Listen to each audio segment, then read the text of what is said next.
जी बिल्कुल, इस वक्त हम ज़मान पार्क में मौजूद हैं। चेयरमैन पाकिस्तान तहरीक इंसाफ इमरान खान की ज़ेर सदारत कोर कमेटी का इजलास जारी है।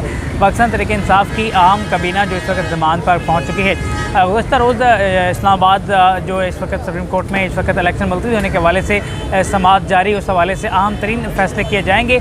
अदलिया बचाओ तहरीक के हवाले से आज इस काबीना में अहम मुशावरत होगी। पाकिस्तान तहरीक इंसाफ ने इस हवाले से मुख्तलिफ सियासी पार्टियों से राब्ते भी तेज़ कर दिए गए हैं। सेनेटर एजाज चौधरी असद उमर को जमात इस्लामी का टास्क सौंपा गया। दूसरी जानिब जो है परवेज़ इलाही को MQM को बनाने के लिए टास्क सौंपा गया है। कहा जा रहा है कि तमाम सियासी जमातों को एतमाद में लेने के बाद अदलिया बचाओ तहरीक का मुल्क गिर एहतजाज किया जाएगा। इस हवाले से वकला से जो मीटिंग्स हैं वो भी इमरान खान साहब की जारी हैं। गुज़श्ता रोज़ बताया जा रहा था कि 297 रिटायर्ड जजेस और लाहौर बार कोर्ट के इस्लामाबाद बार कोर्ट के कुछ वकील भी इमरान खान से मुलाकात करने पहुँच रहे हैं। अगर बात की जाए इस वक्त कोर्ट कमेटी के इजलास की, तो कोर्ट कमेटी का इजलास इस वक्त जारी है और शाम तक तहरीक इंसाफ अनाउंस कर दी कि अदलिया बचाओ तहरीक का आगाज़ कब कर रहे हैं। लेकिन इस हवाले से जब हमने पाकिस्तान तहरीक इंसाफ की जो काबीना है उनके अहम इमरान से सवाल किए हैं, उनका कहना है कि पाकिस्तान तहरीक इंसाफ बहुत जल्द अदलिया बचाओ तहरीक का आगाज़ करेगी, जिससे जो है तमाम सियासी जमातों जिसमें जमात इस्लामी MQM सरफहरिस्त हैं उनको एतमाद में लेने के बाद उनको भी साथ मिलाया जाएगा।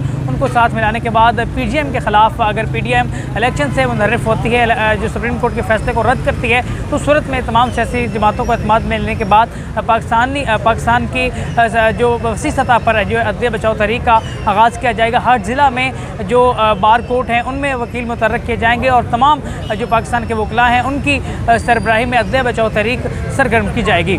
जी।